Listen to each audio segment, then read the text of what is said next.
What's up, everybody? It's me, Joey P. Joe Pizzapia, back with another waiver wire video here on our MLB YouTube channel. Before we get to the names to add this week in Major League Baseball, don't forget to drop a comment below on this video and subscribe to FantasyPros MLB, the home of leading off live every single day, Monday through Friday, 12:30 Eastern, the best baseball show you're ever going to find, because when you do, you could win a free one-year premium upgrade to FantasyPros. Yes, that's right, 1 year free premium. If you don't want to wait, you can go to fantasypros.com/premium and upgrade today, or take your shot. Again, the best tools in the business to manage all of your fantasy teams, your trades, your waiver wires, you name it, we've got it. And 1 year free, that takes you through NFL, it takes you through MLB drafts next year too, so get on that. So without further ado, let's hit the waiver wire hard in week 4 and add some players to our rosters. Let's kick things off with Patrick Wisdom, third baseman for the Chicago Cubs, rostered in roughly 63% of leagues. Now, Patrick Wisdom does have a high strikeout rate, but he is off to a torrid start this April with 8 home runs and 13 RBI, hitting .281. He also has an incredible hard hit rate, around 65%, which ranks highest in the league, as does his 95.9 miles per hour average exit velocity. Now, we know there's downside and streakiness when it comes to Patrick Wisdom, and yes, this recent run of pitchers he's faced is probably a little underwhelming, but it doesn't matter. Third base is a tough spot. If he's still available in your league, and roughly about 30+% he is, Patrick Wisdom is worth adding and continue to ride the hot streak until eventually it goes cold.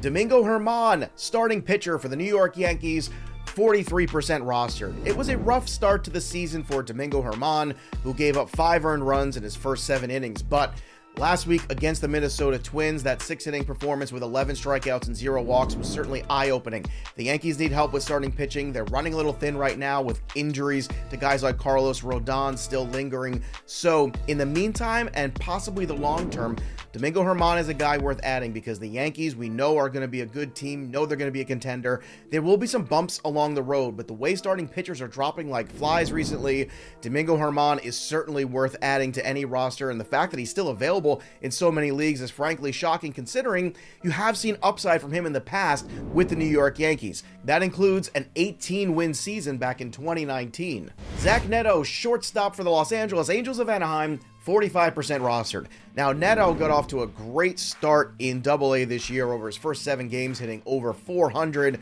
with a 500 OBP and a 1300 OPS.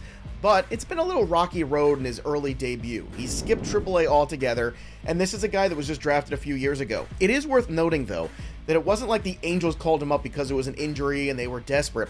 They felt he was ready.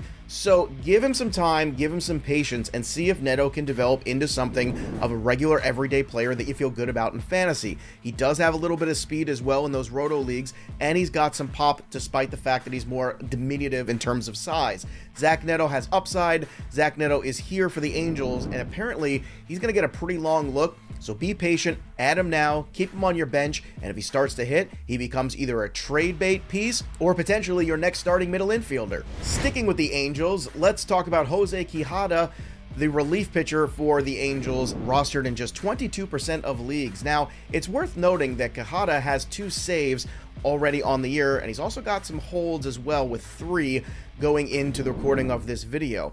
Quijada so far on this season has 6 strikeouts in 7 innings, and typically teams don't like to have lefties as closers, but you know what? If he's their best option, eventually over time, Quijada might actually be the guy for saves as the season drags on. And if you are desperately looking for somebody to fill that relief pitcher spot or to get some saves off the waiver wire cheap, Quijada is your guy.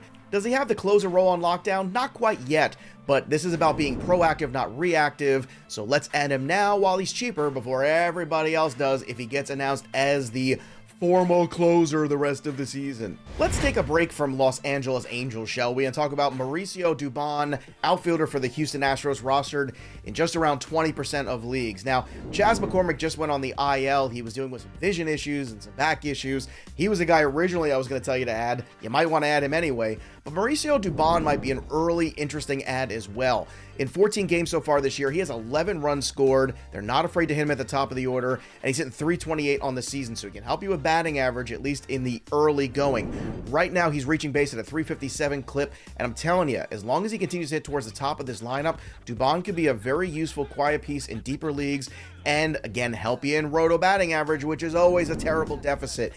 Dubon is more of a short-term ad, whereas McCormick more of the long-term variety. So I would add McCormick, stick him on the IL, pick up Dubon as well for cheap, plug him in, and then when McCormick comes back, you can make the decision of who you want to play. What a fun game!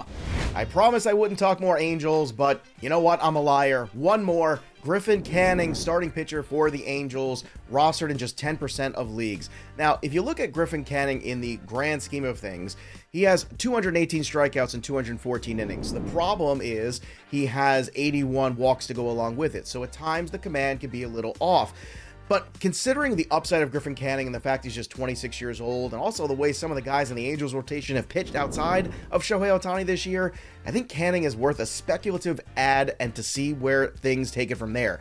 As of recording this, he has a start against the Yankees today, so barring him getting absolutely obliterated, I would still add him even if he's just kind of middling, because Griffin Canning is that kind of pitcher that if you have him on your bench and eventually an injury opens up a spot or he starts to find some consistency, he could be a pretty reliable two-start pitcher as time goes on. So Griffin Canning, because of the upside, because of what he offers, and because of the price right now, I think you could sneak him through the waiver wire, and I would not be shocked if he end up making more starts than you realize for the Angels in 2023. There, I'm done. No more Angels. I got it out of my system.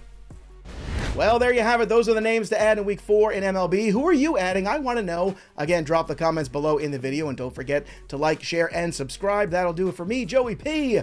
We'll see you next time, kids.